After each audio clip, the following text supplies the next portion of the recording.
मेरे प्रिय विद्यार्थियों, विगत क्लास में आपने देखा था कि संविधान सभा क्या है, कैसे इसका निर्माण हुआ, कैबिनेट मिशन का क्या योगदान रहा।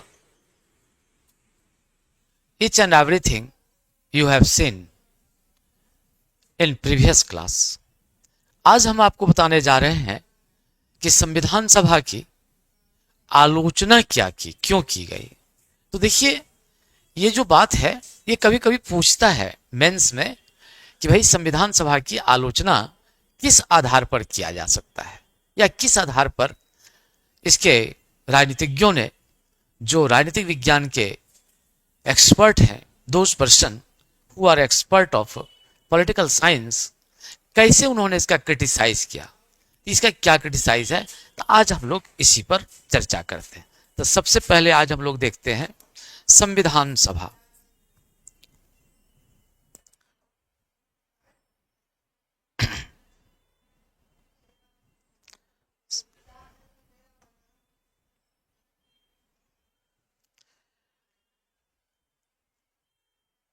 अब हम लोग देखते हैं संविधान सभा। संविधान संविधान सभा संविधान सभा की आलोचना। संविधान सभा की आलोचना यह है आलोचना, क्रिटिसिज्म ऑफ कंस्टिट्यूएंट असेंबली। इसी का हम लोग क्या देखते हैं, आलोचना देखते हैं।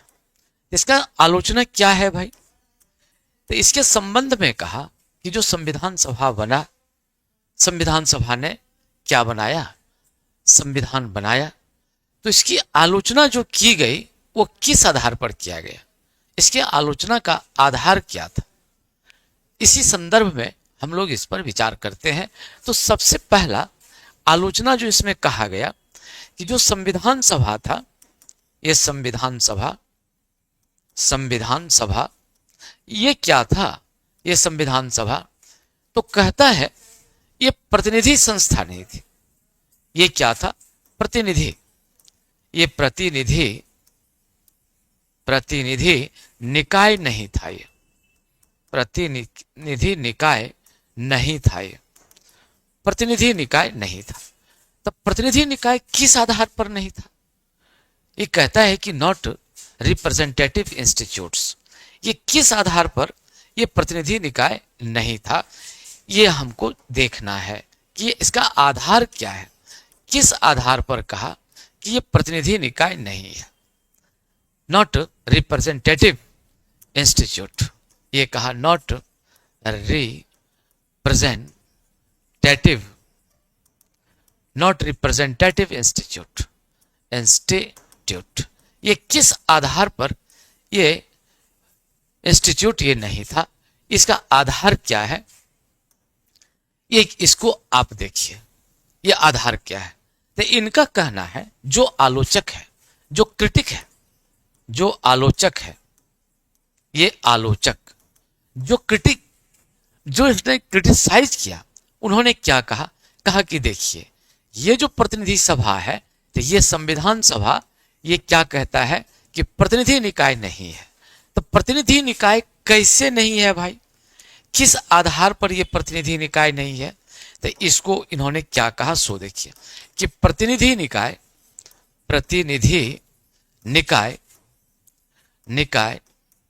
किस आधार पर नहीं है, किस आधार पर नहीं है। तो ये किस आधार पर नहीं है, इसका आधार क्या है, आप कैसे कह सकते हैं। How can you say that this was not representative institute. ये किसको शो नहीं करता है, ये जनता का प्रतिनिधि इसमें नहीं है। ये आधार क्या है, सिचुएशन क्या था। तो इसमें आधार बनाया है कि संविधान सभा के ध्यान से देखिएगा, अटेंशन प्लीज। ये संविधान सभा के सदस्यों का चुनाव, ये सदस्यों का जो चुनाव हुआ, चुनाव वो किस आधार पर हुआ? तो वो हुआ एकल संक्रमणीय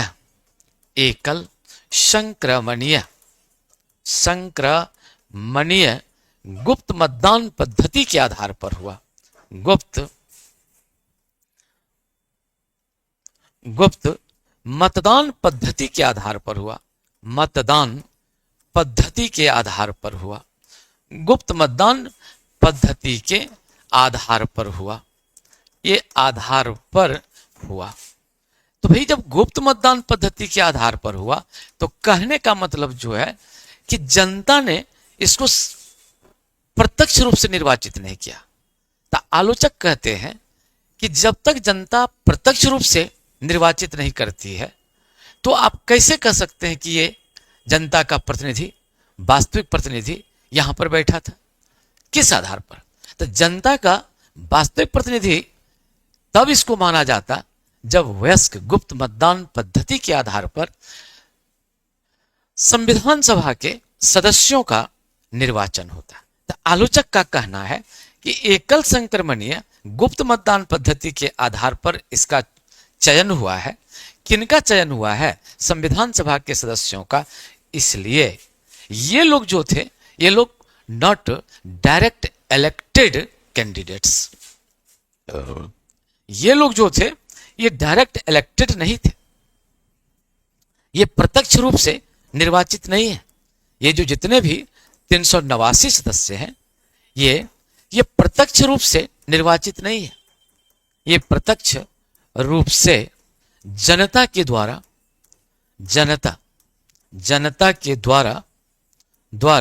निर्वाचित नहीं है।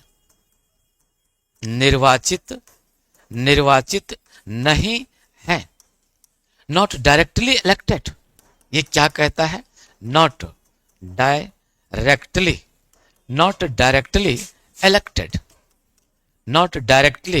इलेक्टेड। ये प्रत्यक्ष रूप से निर्वाचित नहीं है। तो प्रत्यक्ष रूप से निर्वाचित होने के लिए क्या होना चाहिए? What should be? तो आलोचक कहते हैं इसको हम प्रतिनिध्यात्मक संस्था तब मानते जब इसमें क्या होता कि 389 सदस्यों का चुनाव, ये यानी संविधान सभा के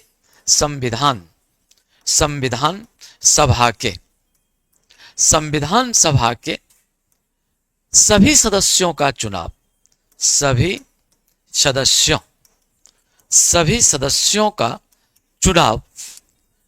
सदस्यों का चुनाव गुप्त मतदान पद्धति के सभी सदस्यों का चुनाव वयस्क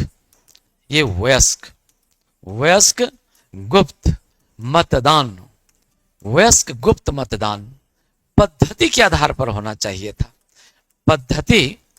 पद्धति के आधार पर होना चाहिए था।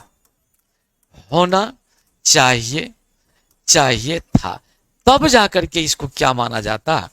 प्रतिनिध्यात्मक संस्था मानी जाती है।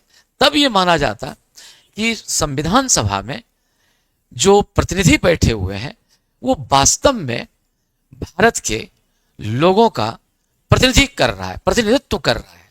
नहीं तो इसको हम मान नहीं सकते। एकल संक्रमणीय गुप्त मतदान पद्धति के द्वारा आप किसी को चुन करके बैठाए हुए हैं तो कैसे हो सकता है? How is it possible? ये रियल में not directly elected by the people of India. ये प्रत्यक्ष रूप से भारत के लोगों के द्वारा ये चुना गया नहीं है। इसलिए संविधान सभा को क्या माना गया कि भाई ये वास्तव में प्रतिनिध्यात्मक सभा ये नहीं है। क्यों नहीं है? इसलिए नहीं है कि इन सदस्यों का जो 389 सदस्य हैं, 389 मेंबर ऑफ कंस्टिट्यूएंट असेंबली, वो राइट में नहीं है। उसका चुनाव कैसे होना चाहिए था? उसका चुनाव होना चाहिए था वयस्क गुप्त मतदान पद्धति के द्वारा होना चाहिए था। इसीलिए आलोचक इस बात को नहीं मानते हैं। अब इसकी दूसरी आलोचना क्या है भाई?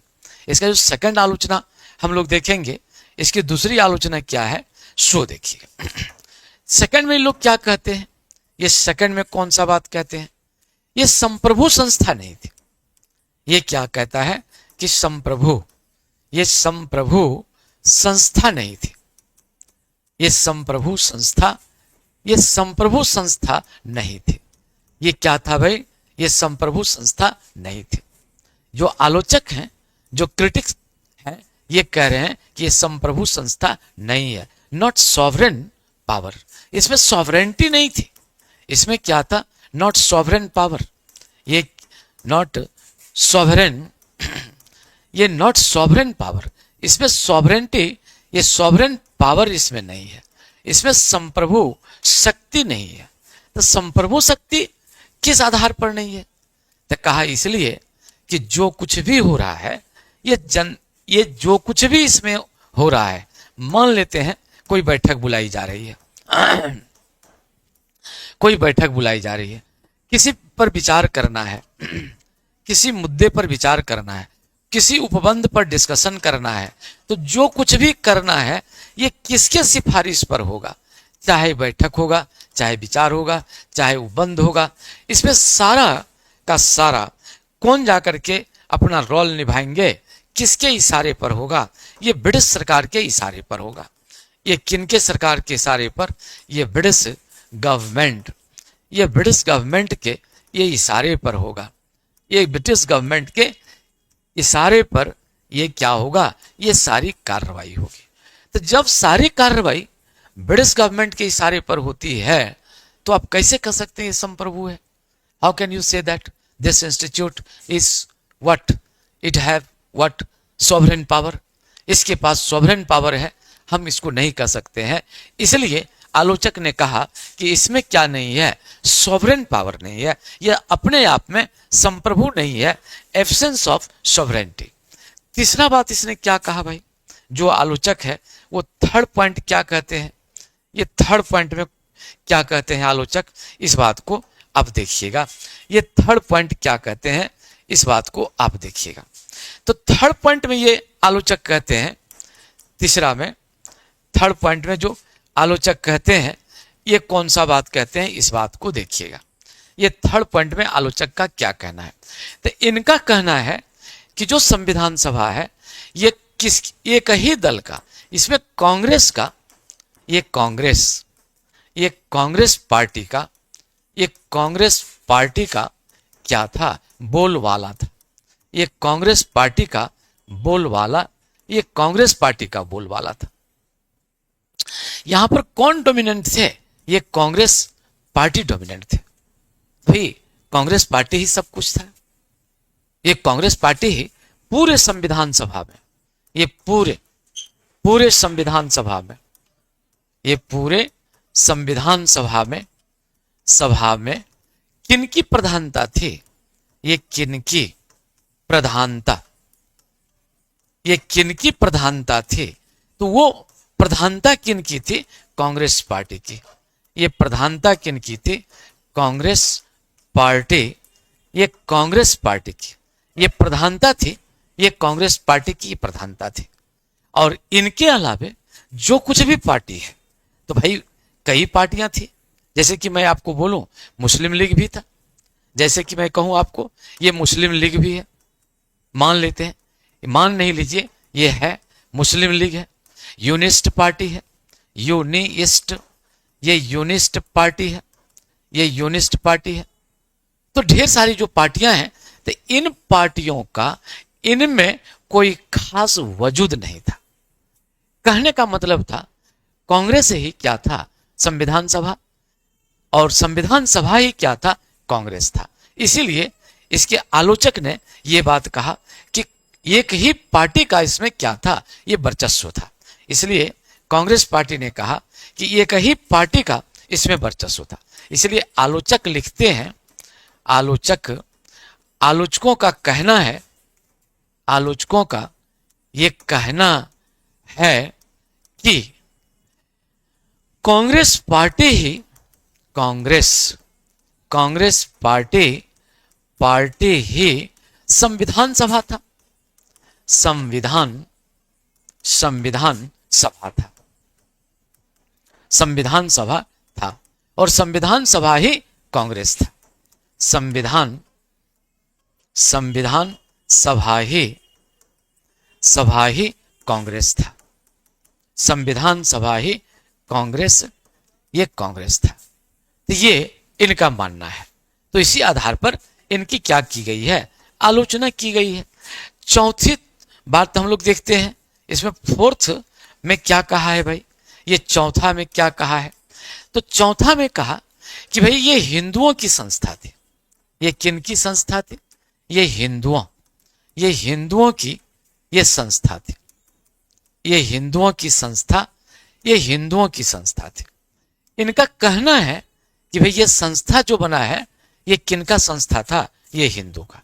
और खास करके आलोचक का कहना है कि संविधान सभा में, ये जो संविधान सभा है, संविधान सभा, कॉन्स्टिट्यूएंट असेंबली, कॉन्स्टिट्यूएंट असेंबली, ये कॉन्स्टिट्यूएंट असेंबली, तो जो संविधान सभा है, कॉन्स्टिट्यूएंट असेंबली है, इसमें अपर कास्ट के लोगों की चर्चा है। इसमें अपर कास्ट के लोगों की क्या है, वरीयता है। ये अपर कास्ट के, जो अपर कास्ट के जो लोग हैं, ये अपर कास्ट के लोग, यानी जो उच्च जाति के लोग हैं, उच्च वर्ग के जो लोग हैं, उच्च वर्ग के लोग, इन्हीं की क्या है, इन्हीं की वरीयता है। इन्हीं की क्या है, ये वरीयता है। इन्हीं को क्या दिया गया है, प्राथमिकता मिली है। इसी को क्या दिया है, प्राथमिकता प्रदान की गई है, प्रदान की गई है। तो जितने भी अपर कास्ट के लोग हैं, हायर क्लास के लोग हैं, वही इसमें डोमिनेंट है, उन्हीं की ये संस्था है। और किसको नकार दिया गया है, तो जो नकारा गया है, इसमें किनको नकार दिया गया, तो कहता है इसमें जो नकार दिया गया है, नकार दिया गया, ये नकारा गया है, नकारा गया। तो किसको नकार दिया गया, तो ये नकार दिया गया मुस्लिम वर्ग को। ये मुस्लिम वर्ग को इसमें क्या कर दिया, नकार दिया। किसको नकार दिया गया, दलित जाति के लोगों को, दलित वर्ग के लोगों को। किसको नकार दिया गया, अनुसूचित जाति को, अनुसूचित जनजाति को, ये जनजाति को ये नकार दिया गया। इसकी सदस्यता है लेकिन नॉमिनल है, no importance of this membership in constituent assembly. तो भाई कैसे आप कह सकते हैं कि भाई ये पूरे हिंदुस्तान का प्रतिनिधित्व करता है, क्यों, इसके जनसंख्या के आधार पर, इनके जो पॉपुलेशन है उसके आधार पर इनको क्या नहीं प्रदान किया गया, मेंबरशिप प्रदान नहीं किया गया।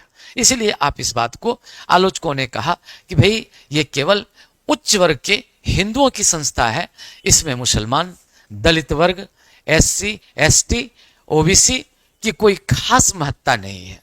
तो ये इसको लेकर के इसमें आलोचना किया गया। अब हम लोग पांचवी बात में चलते हैं कि फिफ्थ मैटर इसका क्या था। ये पांचवी बात में क्या कहा है भाई, इस बात को आप देखिए। फिफ्थ में कौन सी बात कहा है, इस बात को देखिएगा। तो फिफ्थ में ये बात कहा गया कि ये वकीलों, ये क्या कहता है, वकीलों एवं राजनीतिज्ञों की संस्था थी। वकीलों एवं राजनीतिज्ञों, ये राजनीतिज्ञों की ये क्या थे, संस्था थी। ये राजनीतिज्ञों की संस्था थी। इसमें क्या है, इसमें जो लोग सदस्य हैं वो मूल रूप से किस वर्ग से आते हैं, ये मूल रूप से किससे, वकील लोग हैं। ये वकील लोग हैं, एकदम हाईली एजुकेटेड है, एकदम ये क्या है, हाईली एडुकेटेड है। ये हाईली एडुकेटेड है। ये सब क्या है, एक्स्ट्रा ऑर्डिनरी पर्सनालिटी है, एक्स्ट्रा ऑर्डिनरी पर्सोनैलिटी है। ये एक्स्ट्रा ऑर्डिनरी पर्सोनैलिटी है। ये जो वकील लोग हैं, इसमें कौन लोग हैं भाई, राजनीतिज्ञ लोग हैं। ये राजनीतिज्ञ लोग हैं, जो स्टेट्समैन है, पॉलिटिशियन है, ग्रेट पॉलिटिशियन। ये लोग क्या है, ग्रेट पॉलिटिशियंस। ये ग्रेट पॉलिटिशियंस, ये ग्रेट पॉलिटिशियंस लोग हैं, ये ग्रेट स्टेट्समैन है। ये क्या है? ये ग्रेट स्टेट्स, ये ग्रेट स्टेट्स मैन है ये लोग। तो ये लोगों की इसमें क्या दिया गया? ये ही लोग इसमें क्या आया? इसमें प्रधानता इनकी है। ये प्रधानता इन्हीं लोगों की है, ये प्रधानता इनकी है। इसलिए आलोचक कहते हैं कि इसमें आम लोगों को तो प्रतिनिधित्व बना नहीं। जब आम लोग इसमें शामिल नहीं हो पाया, स्वाभाविक बात है इसमें जो कॉमन मैन है उसको प्रतिनिधित्व नहीं मिला, आम लोगों को प्रतिनिधि नहीं मिला। आम लोगों को जो कॉमन लोग हैं, जो कॉमन पर्सनालिटी है, कॉमन पर्सन है, इनको कोई स्थान नहीं मिला। लेमैन जो है, जो लेमैन, इसको कोई स्थान नहीं मिला। तो स्वाभाविक बात है कि यदि लेमैन को स्थान ना मिले, कॉमन पर्सन को स्थान ना मिले, आम लोगों को स्थान न मिले, तो इनकी जो समस्या है, ये ग्रास रूट लेवल पर जो इनकी समस्या है, आप कैसे इसको डील करिएगा? तो जो ग्रास रूट पर जो समस्या उत्पन्न हुई है, आप उसको जाकर के इसको मेंटेन नहीं कर सकते हैं। इसीलिए यहां पर यह कहा गया कि ये बात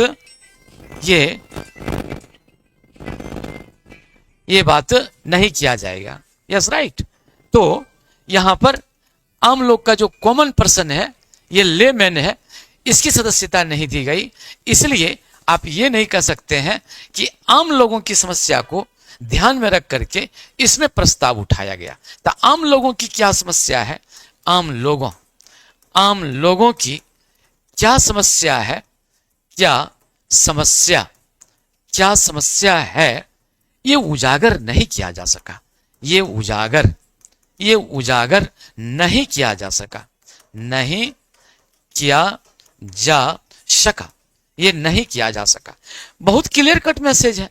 मान लेते हैं कोई संस्था है, तो उस वर्ग से, उस समुदाय से, उस कम्युनिटी से, उस कास्ट से उनकी प्रतिनिधि होनी चाहिए।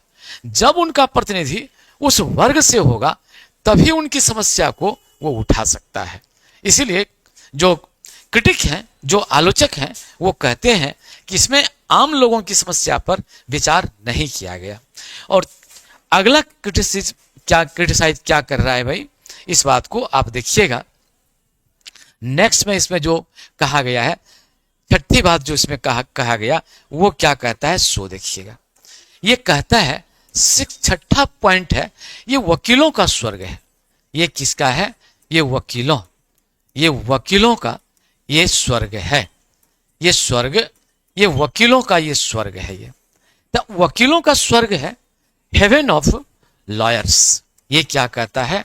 Haven of lawyers. ये है लॉयर्स। ये पैराडाइज ऑफ लॉयर्स। ये पैराडाइज ऑफ लॉयर्स। ये क्या है? ये लॉयर्स। तो किस आधार पर ये वकीलों का स्वर्ग है, इस बात को आप ध्यान से देखिएगा। ये attention please. How this constituent assembly was heaven of lawyers, paradise of lawyers. ये किस आधार पर है, आप इसको ध्यान से देखिए। मेरा कहना है, I would like to say that, कि ये जो वकीलों का कहा गया, तो मैंने अभी कहा है कि इस संविधान सभा में वरीयता किनकी थी? संविधान सभा में वरीयता, ये वरीयता किनकी थी? वकीलों की। इनकी किनकी थी? ये वकीलों की। तो जो ये वकीलों की वकीलों का जो यहां वर्चस्व था, तो ये लोग तो बहुत हाईली क्वालिफाइड हैं। और किस क्षेत्र में क्वालिफाइड हैं? In the legal field. ये कानूनी तौर से इनकी जानकारी अधिक है। इसमें लीगल मैटर को ज्यादा जोड़ा गया। ये लीगल मैटर पर ज्यादा बात हुआ। इसकी जो भाषा है, लैंग्वेज है, वो बड़ा कॉम्प्लिकेटेड है। ये लैंग्वेज, इसका जो लैंग्वेज है, ये क्या है? ये कैसा है? कॉम्प्लिकेटेड है।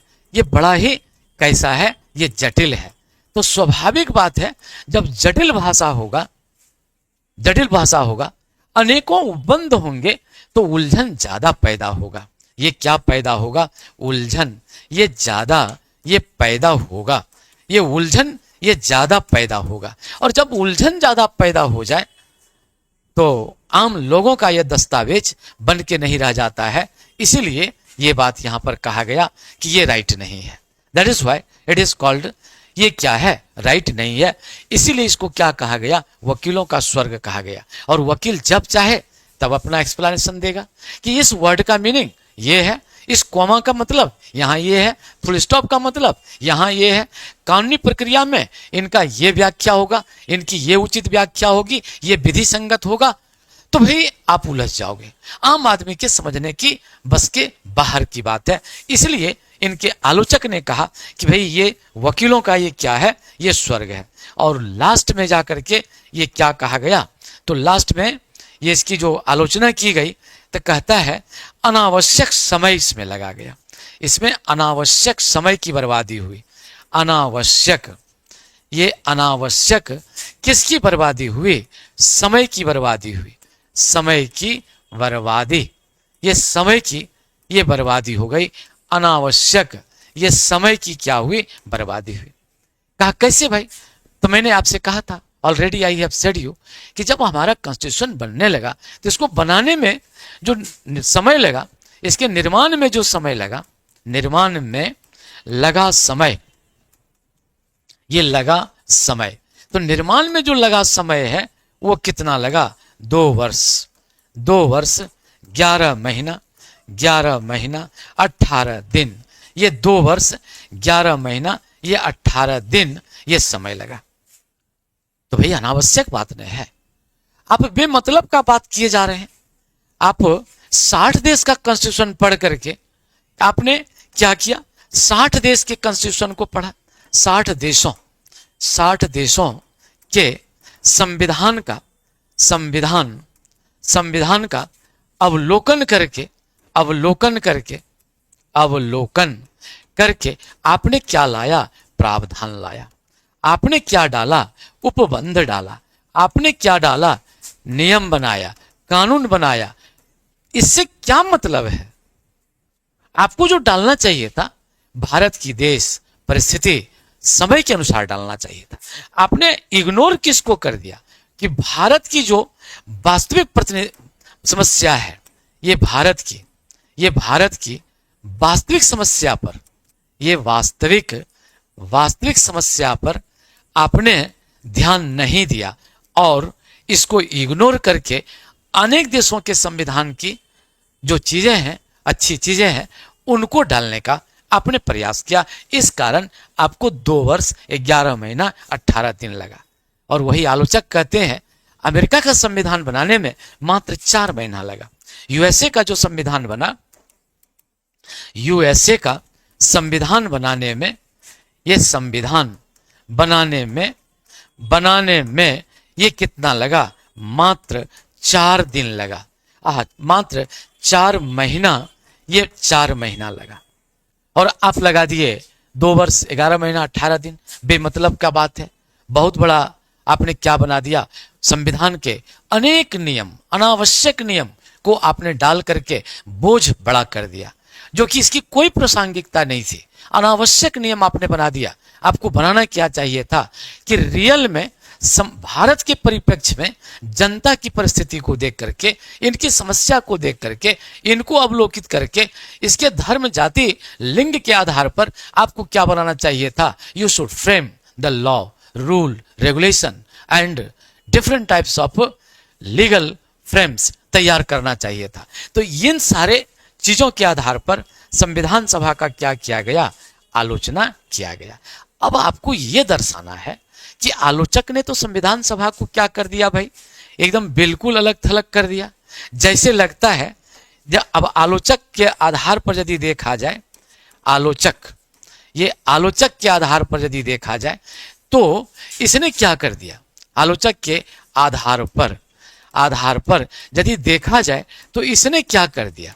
इसने तो बिल्कुल ही संविधान सभा को एकदम रद्दी की टोकरी में डालने के समान कर दिया। लेकिन ऐसी बात नहीं है। ठीक है, कमियां हैं, लेकिन ऐसा भी नहीं है कि ये बिल्कुल बेकार की चीज था। हमारे संविधान विज्ञों ने कुछ ध्यान ही नहीं दिया। तो इसको देखना होगा कि खैर जो कुछ भी हो, कितनी भी आलोचना की जाए, लेकिन संविधान सभा को गहराई से यदि देखा जाए तो संविधान सभा में क्या दिया गया? संविधान सभा में संविधान सभा में सभी जाति धर्म लिंग वंश के लोगों को यथासंभव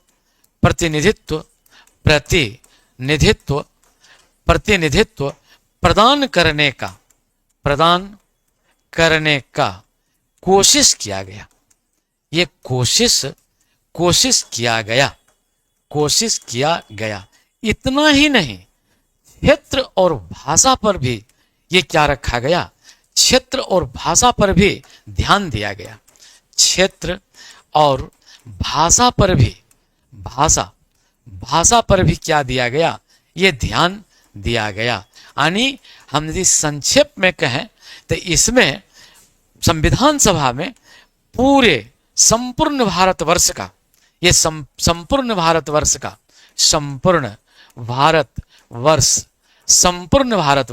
कहने का मतलब उत्तर